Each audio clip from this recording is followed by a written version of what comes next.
भगवती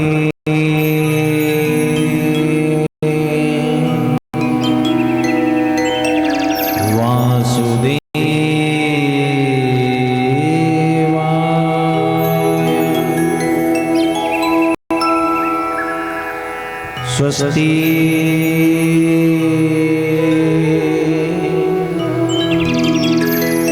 श्री गणेशाय नमः। श्री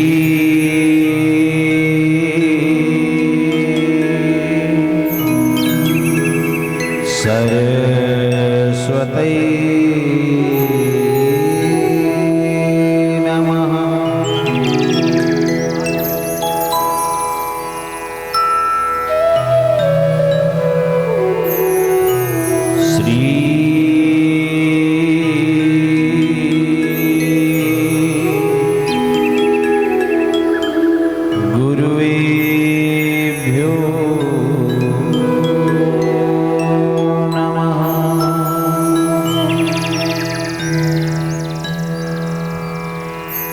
वंशी विभूषित करा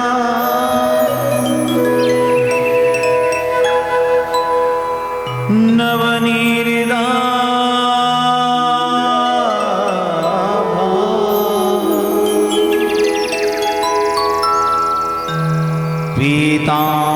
पीतांबराधरण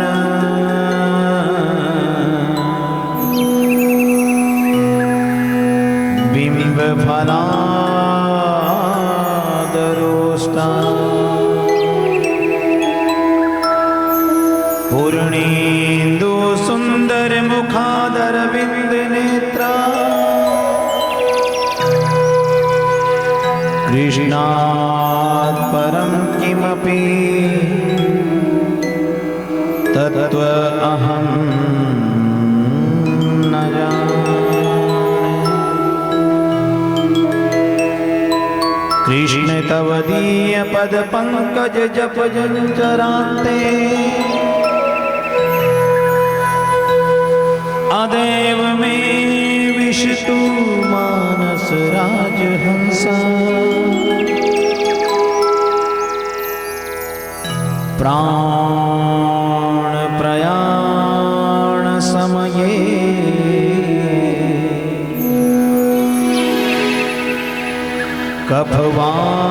कफवात पितये कंठावरोधन विधौ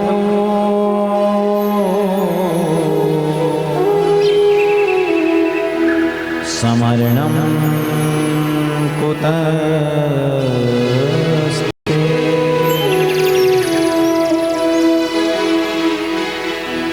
नमोऽस्तु देव्या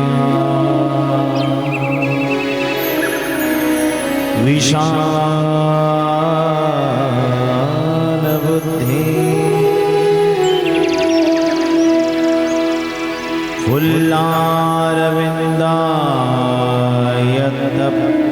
फुल्लारविन्दायतपत्रनेत्र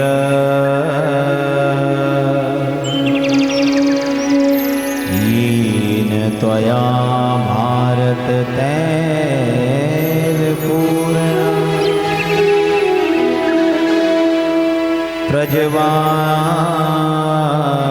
प्रज्वालितो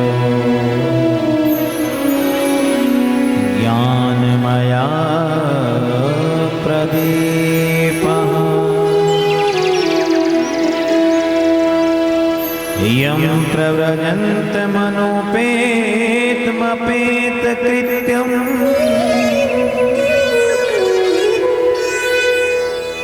द्वापायनो विरह कातर आजुहा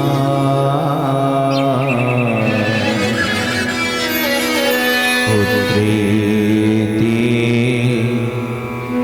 तन्मयतया सर्वो अभिनेदु स्तं सर्वभूतहृदयं मुनिमानतो अस्मि।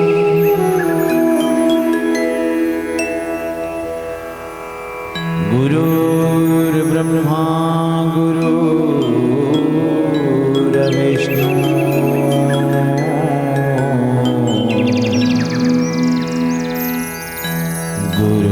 गुरुर्देवो महेश्वरा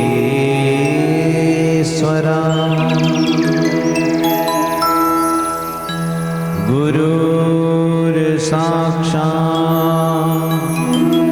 परब्रह्म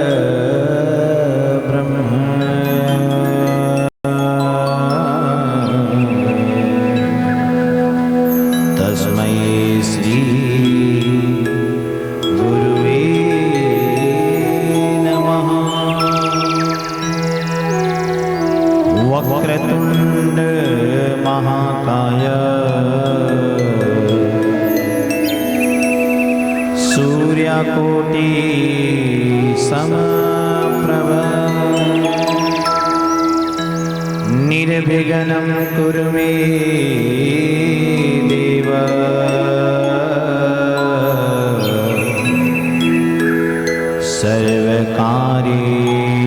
सर्वकार्येषु सर्वदा सच्चिदानन्दरूपाय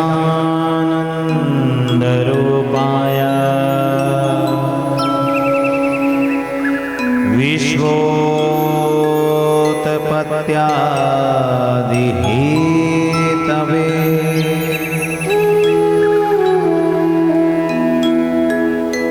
तापत्रय विनाशाय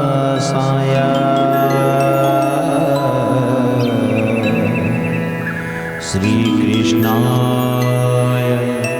वयं नुमः। तप्त कांचन गौरांगी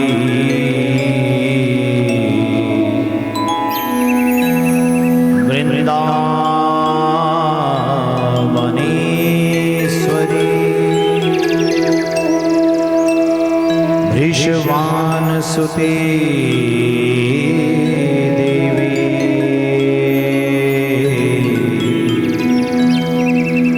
प्रणमामि त्रिहरे। जय जय श्री राधा रमण तो जय जय नवल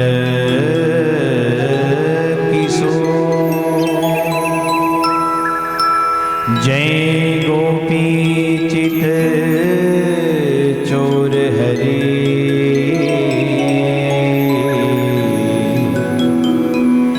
जय जय माखन चोर।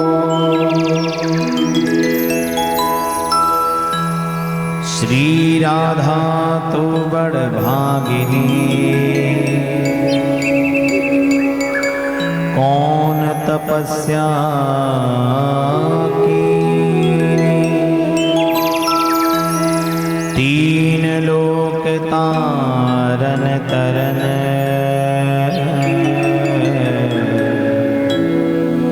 सो तेरे आधीन।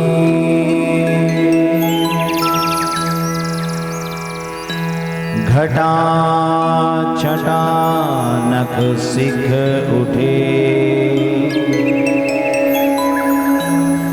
सांवर गौर विला।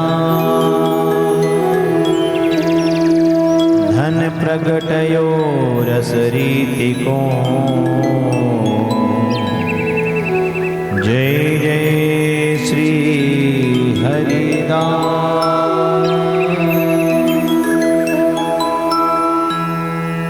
कृष्ण बलदेव की जय। राधा रानी सरकार की जय। जय जय श्री राधे जय जय श्री राधे जय जय श्री राधे श्याम। परम मंगल में परात्पर अखिलेश्वर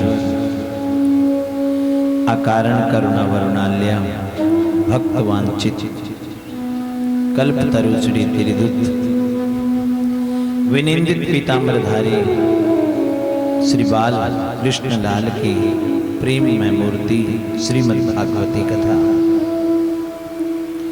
परम कृपालु परमात्मा श्री नंद नंदन ब्रज जन वंदन भक्त गुरु चंदन गोपति गोपीपति गोलोकपति जगतपति वृंदावन विहारी मुरलीधर श्री कृष्ण के परम अनुग्रह से आनंद कंद वृंदावन चंद्र जी के युगल चरणों का ध्यान करते हुए पावन कृष्ण कथा के सहभागी बनने जा रहे हैं। परम पावन परम मंगलता को दान देने वाली ये सौभाग्यशाली हमें घड़ी प्राप्त हुई कि आज इस भयंकर कलयुग के समय के अंतर्गत मन को एकाग्र करते हुए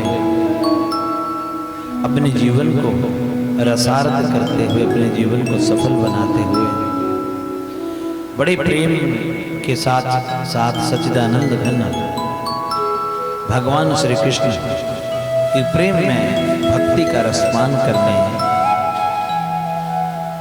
का सौभाग्य हमें प्राप्त हो रहा है। आइए मन को विशुद्ध कर देने वाली इस पुण्य सलीला भगवत कथा गंगा में भाव और प्यार के साथ मंजन पान करते हुए अपने जीवन को रसार्थ अपने जीवन को कृतार्थ करें।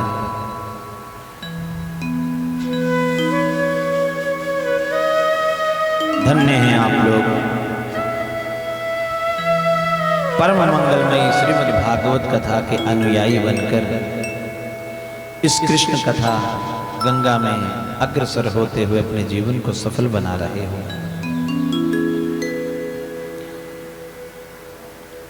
सज्जनों, इतिहास पुराणानि पंचमो वेद उच्यते। इतिहास पुराण को पंचम वेद माना गया है क्योंकि वेदों के तात्पर्य को समझने के लिए इतिहास पुराण की कथाएं बहुत उपयोगी हैं, बहुत जरूरी है। क्या कहते हैं? इतिहास पुराणाभ्याम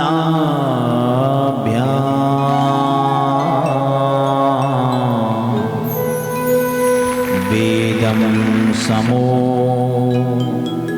प्रबृहाये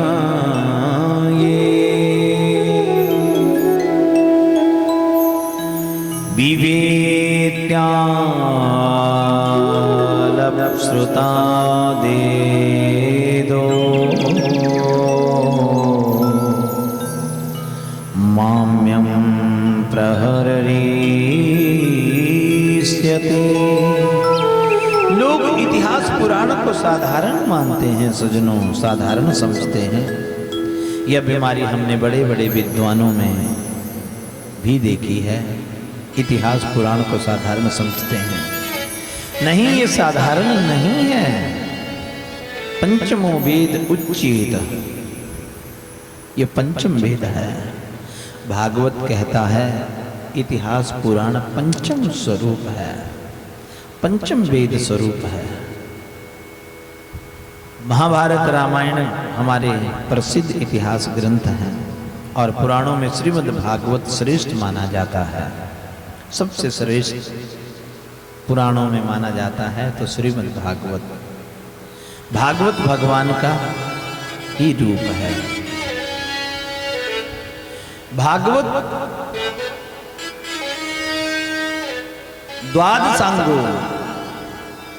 द्वादशांग भगवान के हैं। द्वादशांगो वह पुरुष। कहते हैं कि देखिए क्या मजे की बात है, भगवान जगन्नाथ ऋग्वेद में भी भगवान ही स्वरूप के रूप में विराजित हैं और भागवत भी भगवान का ही स्वरूप है। भागवता अयम इदम नहीं। अयम क्योंकि साक्षात भगवान है, या कोई वस्तु नहीं, या विष्णु है, या पुस्तक नहीं, ये साधारण ग्रंथ नहीं।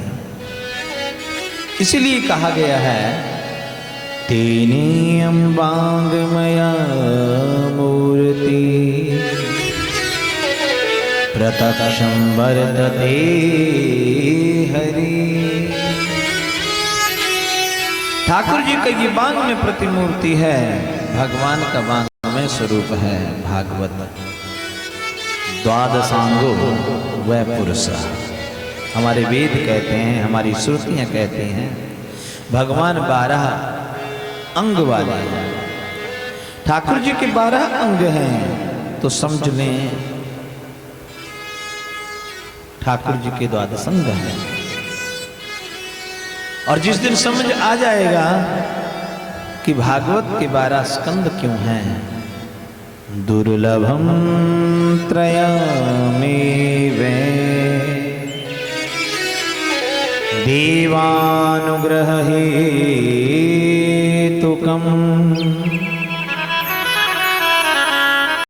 मनुष्या त्वं मुमुक्षुत्वं महापुरुष संश्रया।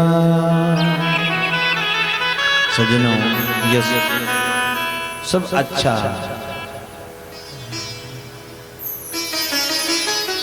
ढंग बताते हुए बड़े प्रेम के साथ सूत जी महाराज, वेद व्यास जी, शुक मुनि जी महाराज बड़े प्रेम वात्सल्य से, स्नेह से भगवान की प्रतिमूर्ति कि उनको दर्शन करवाते हुए परीक्षित राजन कथा अनुसरण कर रहे हैं कि यह सब इच्छा से और यत्न से ही हो सकता है, पुरुषार्थ से ये प्राप्त हो सकता है नहीं। सुंदर और मूल सब ही के एक संत समागम दुर्लभ भाई। सुंदर और सब कुछ चीजें मिल सकती हैं, मगर संत का समागम मिलना बड़ा दुर्लभ है। सत्संग यत्न से नहीं, अनुग्रह का फल है। सत्संग क्रिया साध्या नहीं, कृपा साध्या है। कृपा होनी चाहिए, पुरुषार्थ से नहीं, प्रभु के अनुग्रह से प्राप्त होता है, प्रभु के अनुग्रह से।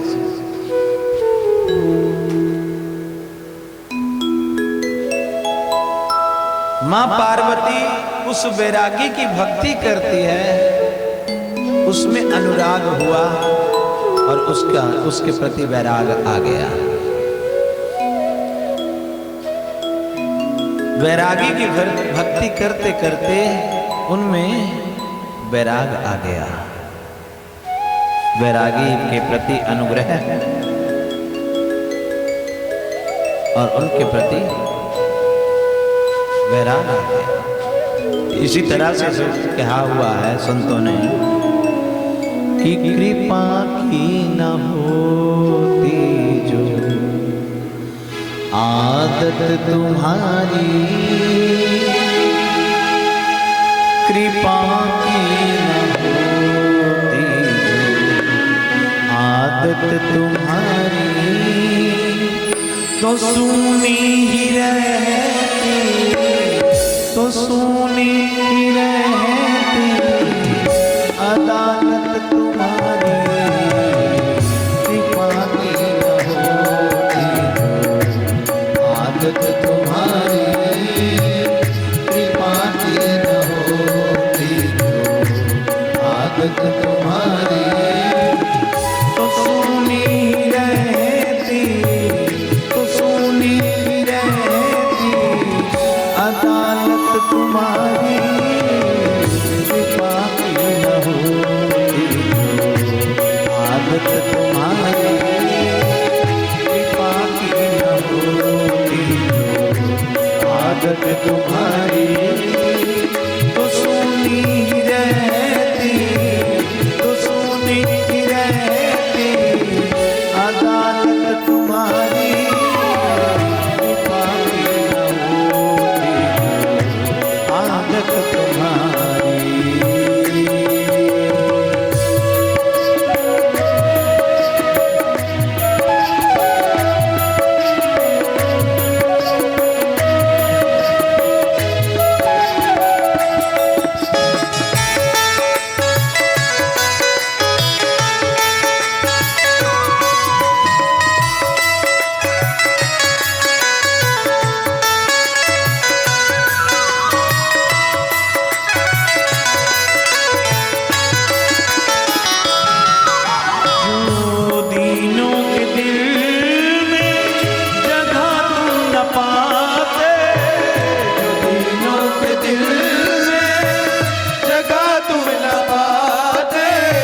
जिस दिल में होती हिफाजत तुम्हारी, कृपा की न होती जो आदत तुम्हारी, कृपा की न होती जो आदत तुम्हारी, तो सुनी रहती, तो सुनी रहती अदालत तुम्हारी, कृपा की न होती जो आदत तुम्हारी।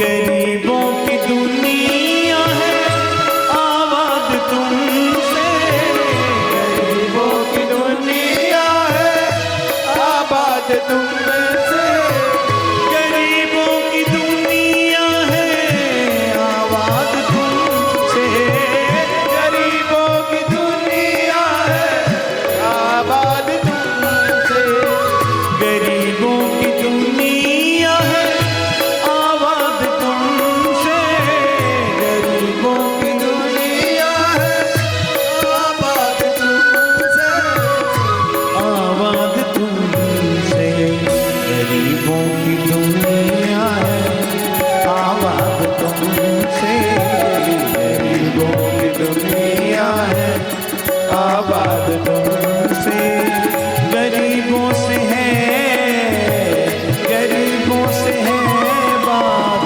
साहब तुम्हारी, कृपा की न होती जो आदत तुम्हारी, कृपा की न होती जो आदत तुम्हारी, तो सुनी रहती, तो सुनी रहती अदालत तुम्हारी, कृपा की न होती जो आदत तुम्हारी।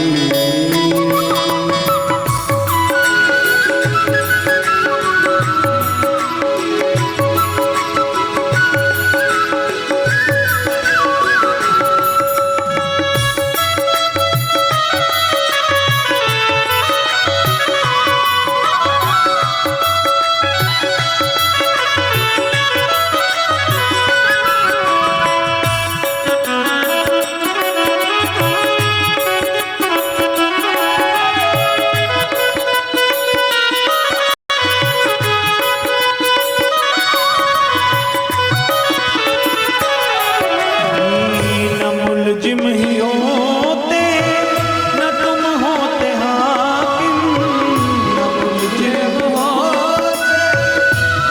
होते हाकिम, न मुलजिम ही होते न तुम होते हाकिम, न मुलजिम ही होते न तुम होते हाकिम, न तुम होते हाकिम,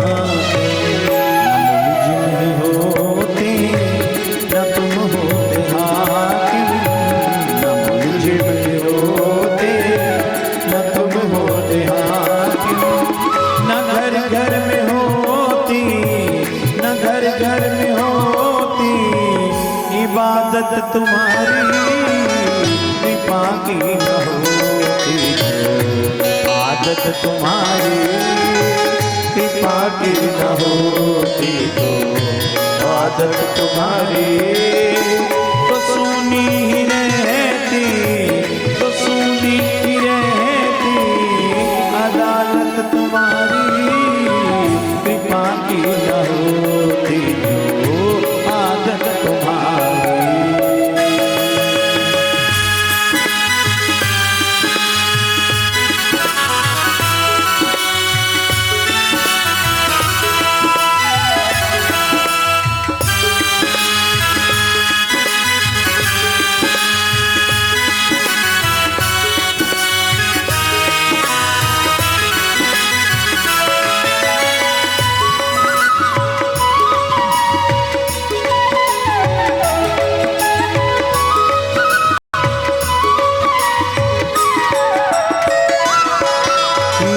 तुम्हारी उल्फत के दृग बिंदु हैं हम, तुम्हारी उल्फत के दृग बिंदु हैं हम, तुम्हारी उल्फत के दृग बिंदु हैं ये, तुम्हारी उल्फत के दृग बिंदु हैं ये, तुम्हारी उल्फत के दृग बिंदु हैं ये, तुम्हारी उल्फत के दृग बिंदु हैं ये, दृग बिंदु हैं ये, तुम्हारी उल्फत के दृग बिंदु हैं ये, तुम्हारी उल्फत के दृग बिंदु हैं ये, तुम्हें सौंपते हैं, तुम्हें सौंपते हैं अमानत तुम्हारी, कृपा की न होती तो आदत तुम्हारी, कृपा की न होती तो आदत तुम्हारी, तो सुनी रहती, तो सुनी रहती अदालत तुम्हारी, कृपा की न होती तो आदत तुम्हारी, कृपा की न होती तो आदत तुम्हारी, तो सुनी रहती, तो सुनी रहती अदालत तुम्हारी, कृपा की न होती तो आदत तुम्हारी, आदत तुम्हारी, आदत तुम्हारी, आदत तुम्हारी, आदत तुम्हारी।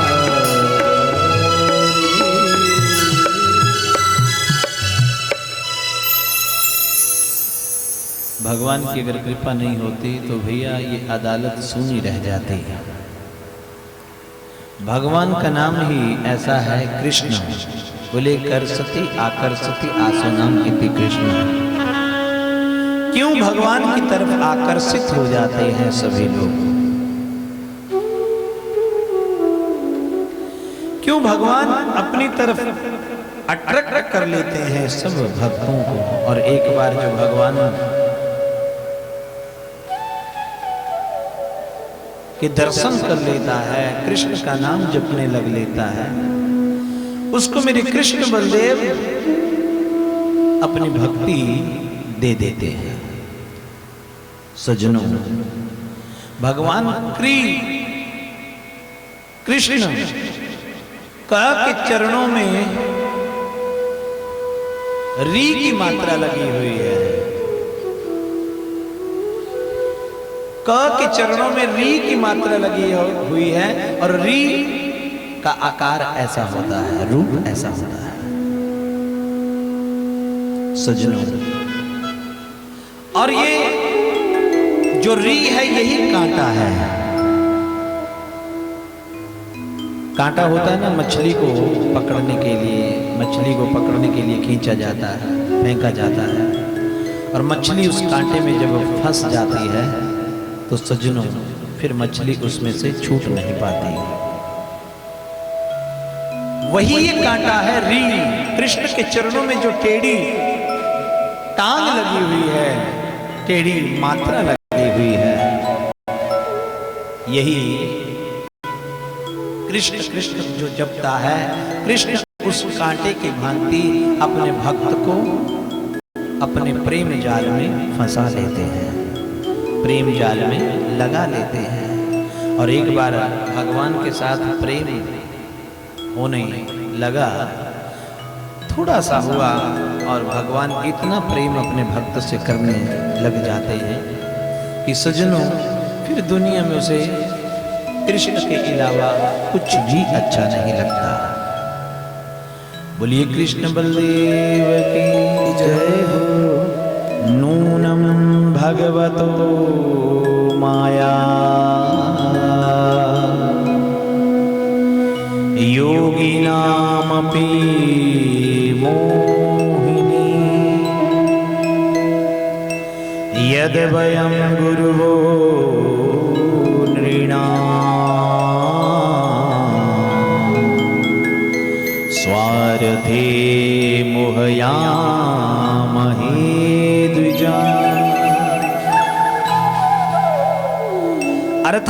निश्चय ही भगवान की माया बड़े बड़े योगियों को भी मोहित करने वाली है। तभी तो हम कहलाते हैं मनुष्यों के गुरु।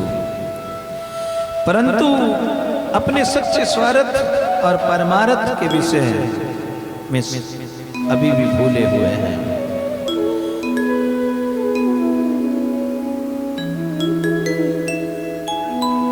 सुख मुनि जी कहते हैं कि परीक्षित,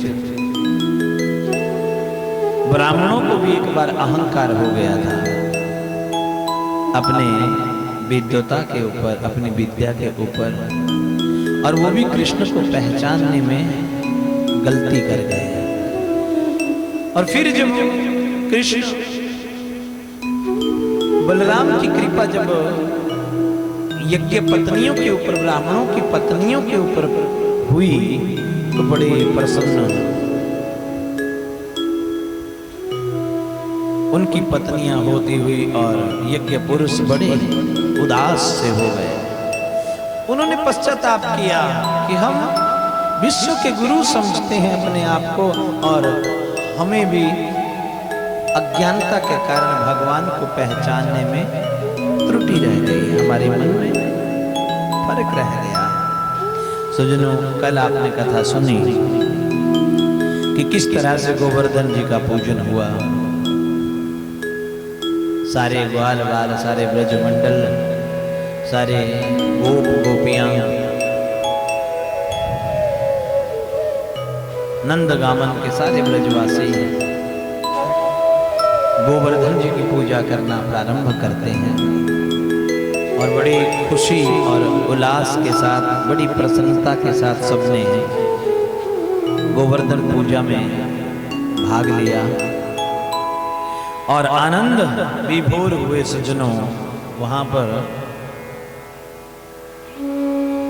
जतिपुरा में जब पहुंचे तो ठाकुर जी को खूब भोग लगाया और खूब दूध की धार से अभिषेक करवाया गया और भगवान बड़े प्रसन्न हुए। एक रूप में भगवान पूजन कर रहे हैं और एक रूप में पूजन करवा रहे हैं। सज्जनों, ये गोवर्धन जो है ये मंदराचल पर्वत के पुत्र हैं। एक बार एक ऋषि को इन्होंने वचन दे रखा था कि सबसे छोटे पुत्र को तुम्हें सौंप दिएंगे। तो छोटे पुत्र का मन जाने का नहीं था, मगर पिता की आज्ञा है तो जाना पड़ेगा। मगर पिताजी, जहाँ कहीं भी मैं एक बार बैठ जाऊंगा ये ऋषि मुझे रख देंगे, वहां से मैं दोबारा उठूंगा नहीं। तो सज्जनों, लीलाधर लीला करते हैं गोवर्धन जी, तो एक जगह पर वो ऋषि रख देते हैं और जब वापस जब ऋषि आए तो इतना विशाल स्वरूप धारण कर लिया कि फिर उठाए नहीं गए। इंद्र को पता चला कि मेरी पूजा छोड़ करके इन्होंने गिरिराज की पूजा प्रारंभ कर दी है। बड़ा क्रोध आया और अभिमान के कारण बादलों को, मेघों को आदेश दिया कि जाओ इतनी बारिश ब्रजमंडल में करो, इतना पानी बरसा दो, इतनी बौछार कर दो कि ब्रजमंडल के लोग हाहाकार में तड़पने लगे, मरने लगे। ऐसा ही किया। मेघों ने पहले इनकार किया कि वहाँ पर कृष्ण है। बोले नहीं, जैसा मैं तुम्हें आदेश दे रहा हूँ तुम वैसा ही करो। सज्जनों, बादलों ने हुक्म माना। अब सज्जनों, इतनी बौछार होने लगी, इतना पानी बरसने लगा, इतने मेघ सजल जलधर बरसाने लगे कि सज्जनों सारा ब्रजमंडल पानी में डूबने लगा। ब्रजमंडल जब पानी में डूबने लगा तो ब्रजवासियों को पता चल गया कि आज इंद्र का प्रकोप हमारे ऊपर हो गया।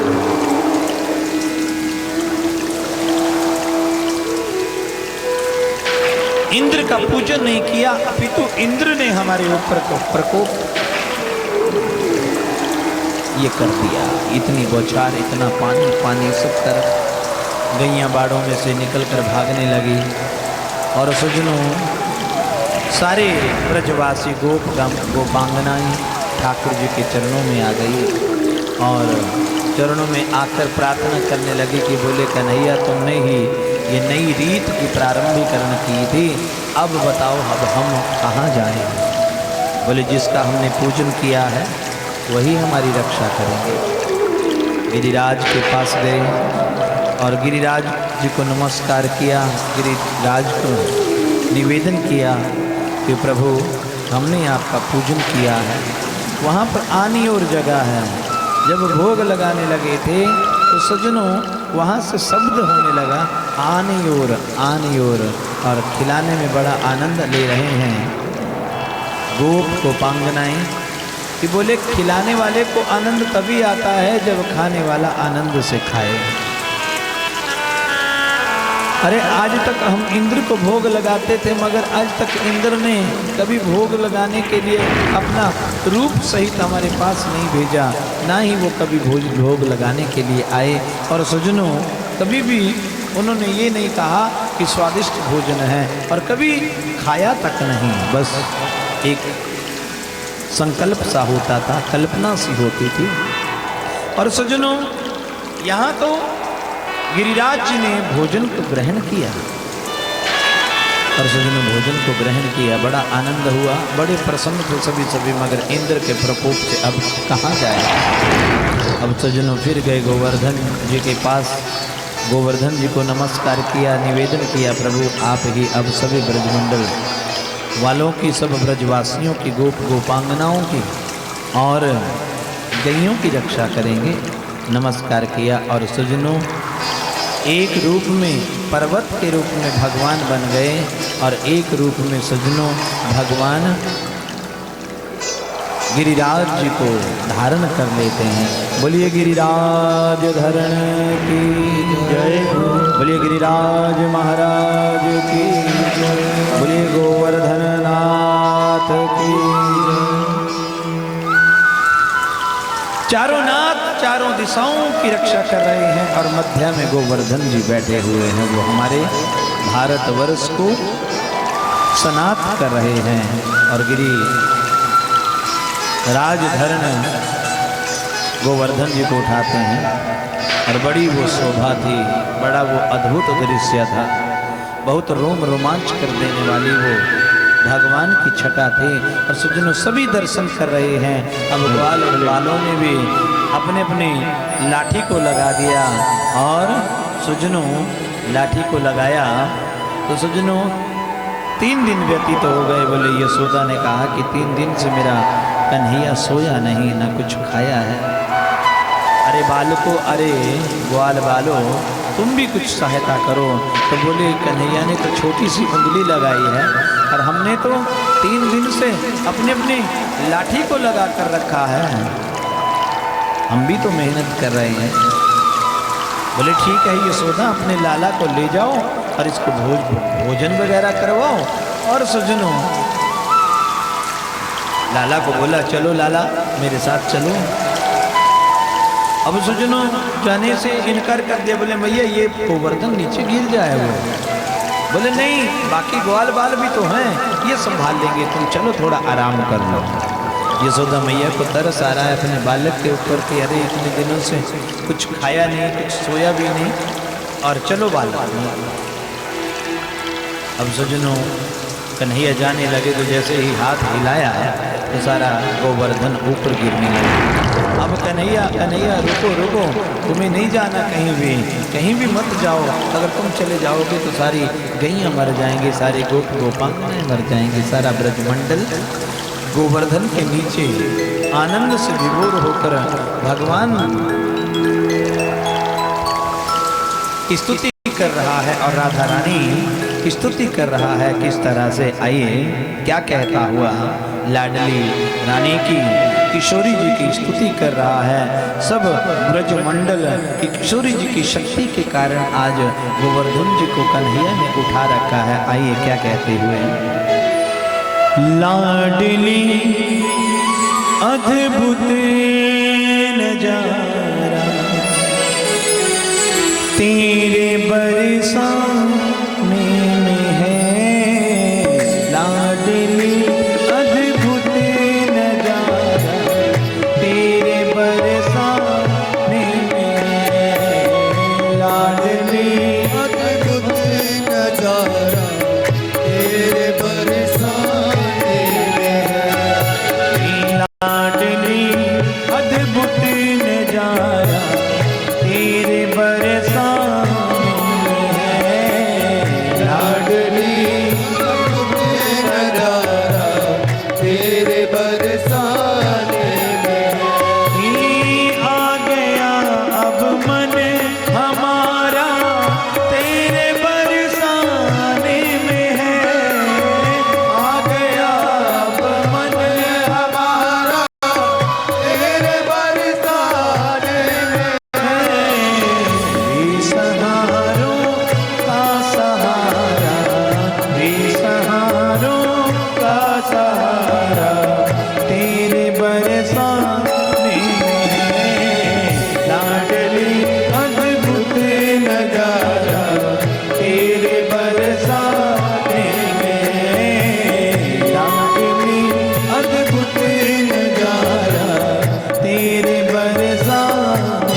कर रहे सब देवगण। झांकियां तेरे महल की कर रहे सब देवगण। झांकियां तेरे महल की कर रहे सब देवगण। महल की कर रहे सब देवगण। आ गया बैकुंठ सारा, आ गया बैकुंठ सारा, तेरे बरसाने में लाडले अद्भुत नजारा तेरे बरसाने में। लाडले अद्भुत नजारा तेरे बरसाने में। आ गया अब मन हमारा तेरे बरसाने में है। लाडली अद्भुत नजारा तेरे बरसाने में है। लाडली अद्भुत नजारा तेरे बरसाने में है। दोनों हाथ में भाव के साथ ताली की सेवा करते हैं। राधे राधे।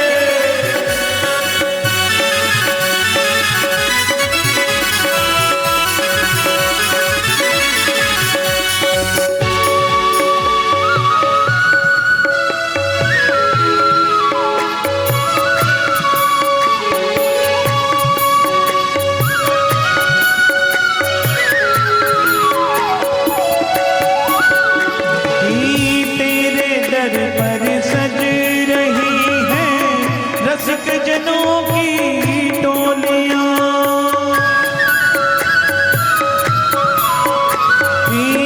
तेरे दर पर सज रही है रसिक जनों की टोलियां। तेरे दर पर सज रही है रसिक जनों की टोलियां। खिल रहा है, खिल रहा है रंग सारा तेरे बरसाने में है। लाडली अद्भुत नजारा तेरे बरसाने में है। लाडली अद्भुत नजारा तेरे बरसाने में है। आ गया अब मन हमारा तेरे बरसाने में है। लाडली अद्भुत नजारा तेरे बरसाने में है। लाडली अद्भुत नजारा तेरे बरसाने में है। लाडली अद्भुत नजारा तेरे बरसाने। श्री राधे।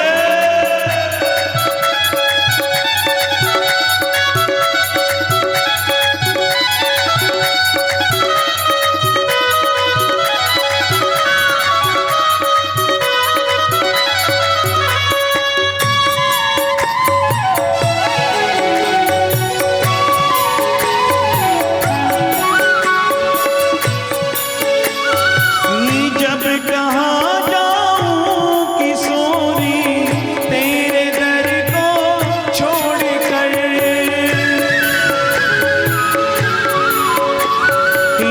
अब कहाँ जाऊं किशोरी तेरे दर को छोड़ कर। अब कहाँ जाऊं किशोरी तेरे दर को छोड़ कर। मेरे जीवन मेरे जीवन का सहारा तेरे बरसाने में है। मेरे जीवन का सहारा तेरे बरसाने में है।